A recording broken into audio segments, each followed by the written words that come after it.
Bonjour à toutes, bonjour à tous et bienvenue sur le plateau de Sagesse bouddhiste. Il était attendu avec impatience et c'est au mois de juillet dernier que s'est tenu le premier congrès international pour le rôle des femmes au sein de la Sangha. Avec une question centrale, celle de la réintroduction de la pleine ordination pour les moniales de la tradition du bouddhisme tibétain. Un rassemblement organisé à la demande de sa sainteté le Dalai Lama, comportant nonnes et moines des écoles bouddhiques venus des 4 coins du monde. L'équipe de Sagesse bouddhiste y était. C'est dans la ville de Hambourg que s'est tenu cet été le premier congrès international sur le rôle de la femme dans la Sangha bouddhiste.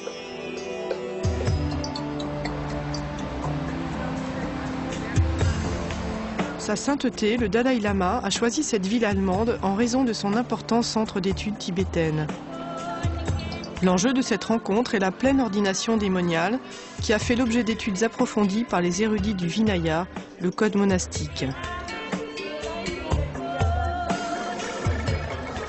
Les représentants des différentes sanghas étaient présentes pour faire un état des lieux de la recherche sur l'ordination des nonnes. Dans notre ordre, c'est possible d'être ordonné, mais pour les Tibétiennes et les autres, pour les femmes, c'est pas possible. À Taïwan, nous avons la pleine ordination, celle du Mula Sarvastivada. On doit suivre cet enseignement, ainsi que le séminaire de Saksimana et les préceptes des Bhiksunis.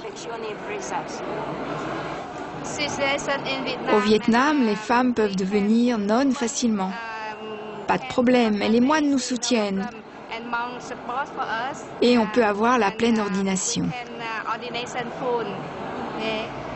On a travaillé depuis des années vraiment d'arrache-pied pour mettre ça en place parce qu'on ne peut pas dire introduire la pleine ordination dans la tradition tibétaine, c'est quelque chose de facile à faire parce que c'est pas seulement le Dalai Lama qui peut décider voilà je veux ça parce qu'on est une grande communauté, il y a toutes les autres traditions au Taïwan, en Thaïlande, en Birmanie, en tous les autres pays et c'est quelque chose qu'on ne peut pas non plus décider parce qu'il faut voir un peu qu'est-ce qui était dit dans les textes anciens, il faut les étudier, après voir quel serait un chemin correct et en harmonie avec les enseignements du Bouddha.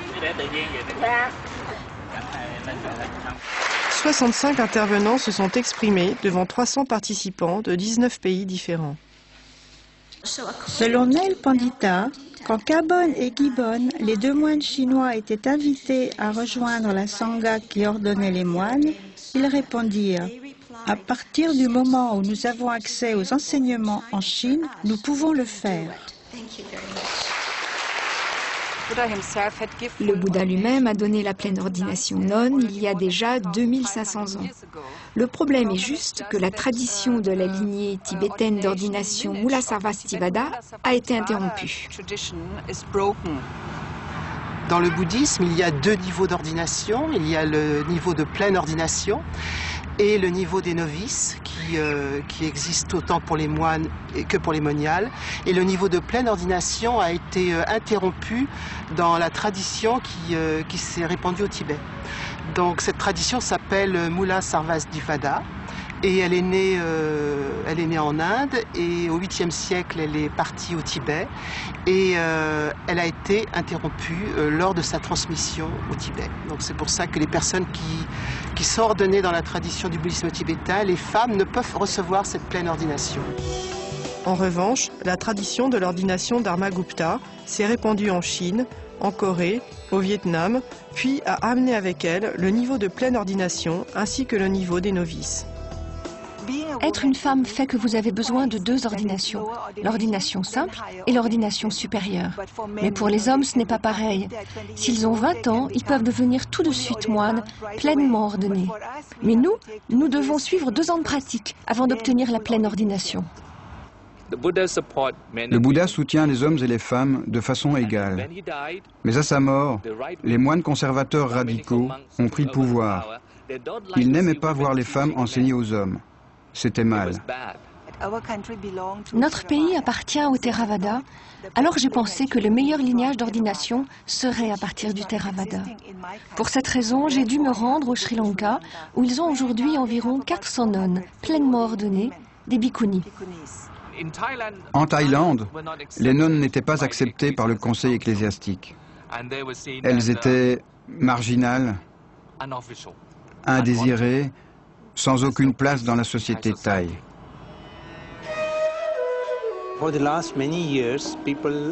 Pendant ces dernières années, les gens ont cherché une manière de retrouver la lignée perdue des bhikkhunis, afin qu'elle soit restaurée dans la société tibétaine.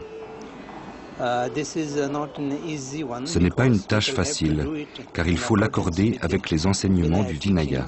Et pour cela, les érudits Vinaya doivent se rassembler, et nous sommes sur le point de parvenir à une conclusion de cette recherche, avec pour résultat 2 ou 3 possibilités.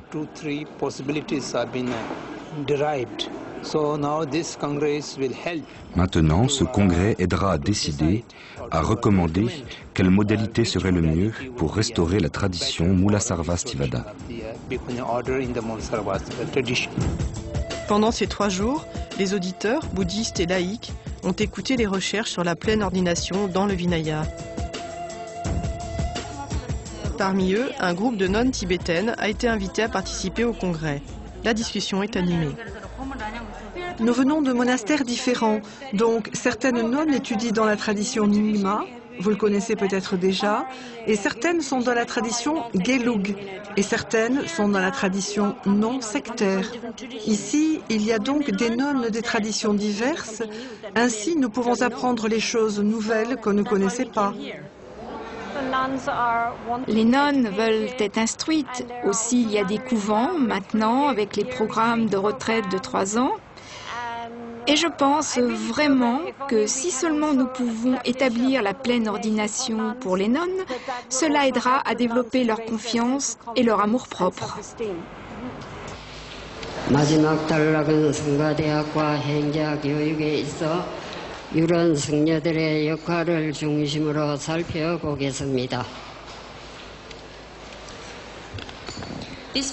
Ce papier traite de l'Institut Diamond Vinaya que j'ai fondé en 1999. Je suis très contente et je pense que cette conférence fera un grand changement dans l'image des femmes ordonnées, pas seulement dans le bouddhisme, mais aussi dans le christianisme.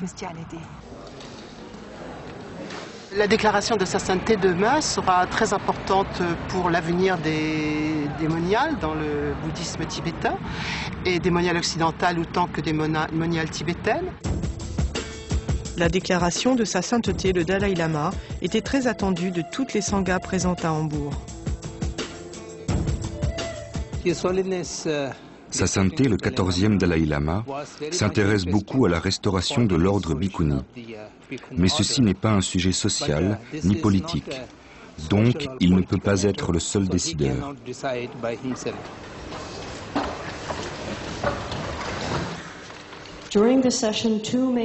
Pendant cette réunion, 2 options principales ont été proposées afin d'établir cette ordination.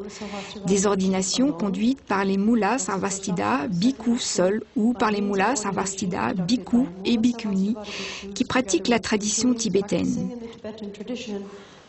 Nous vous demandons humblement, votre sainteté, le Dalai Lama, de déterminer maintenant précisément comment célébrer les ordinations basées sur ces recommandations.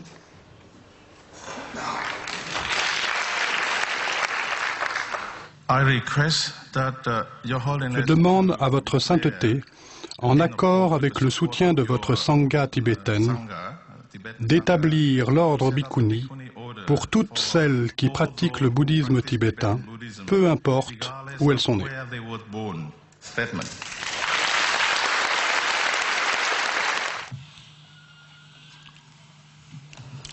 한국 비구니 성단을 대표해서 저는 티베트 불교의 비구니 수계 도입을 전적으로 찬성합니다.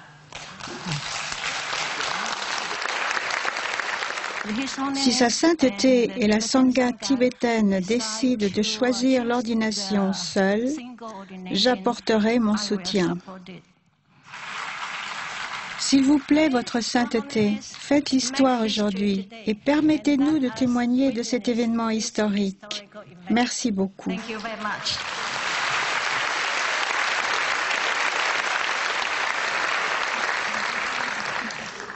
Mes très respectés frères et sœurs dans le Dharma, ce matin, je crois que nous étions très encouragés d'entendre une affirmation forte de votre sainteté en soutenant les droits des femmes et pour établir leur ordination dans la tradition tibétaine.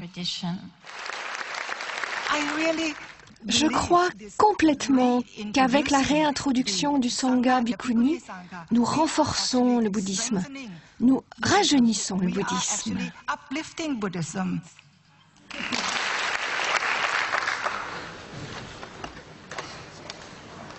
Spiritual brothers and sisters, I am extremely happy, and many years I have some kind of dream, this kind of meeting, and only today materialize. If I'm Buddha, then I can decide. But this is not the case. Any decision within my own hand, some cases I can act as a dictator. Okay, but in this matter, I cannot act as a dictator. Although as I mentioned in my statement, I think as immediately start working for the Shisum Church. Donc, dans le discours de sa sainteté, à la 2e page, il dit qu'il y a déjà des nonnes dans la tradition tibétaine qui ont reçu les vœux bhikkhuni complets, selon la lignée chinoise de Dharmagupta, qui sont reconnues comme pleinement ordonnées. Nous pouvons faire traduire les 3 activités monastiques principales, Posada, Varsa, Pravarana, de la lignée Dharmagupta en tibétain et encourager les bhikkhunis tibétaines de faire immédiatement ces pratiques comme Sangha Bhikkhuni.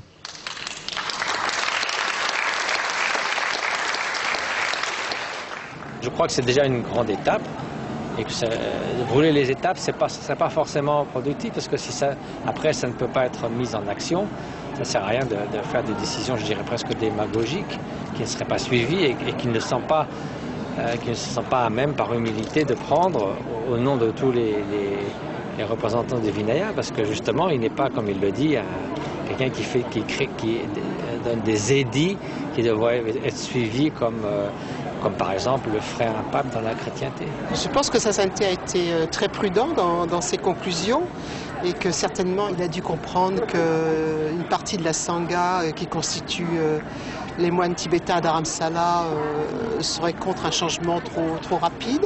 Cela viendra, cela viendra.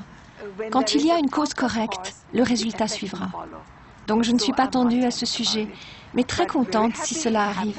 Et supposant que cela ne se passe pas, je comprendrai que la cause n'est pas encore mûre pour ce résultat. Et pour terminer cette émission, voici quelques livres que nous vous conseillons. Les Dalai Lama, les 14 réincarnations du Bodhisattva Avalokiteshvara de Martin Broen, publié chez Favre. Un livre limpide où les auteurs nous font découvrir à travers 600 ans d'histoire les origines des lignées des Dalai Lama et des Panchen Lama.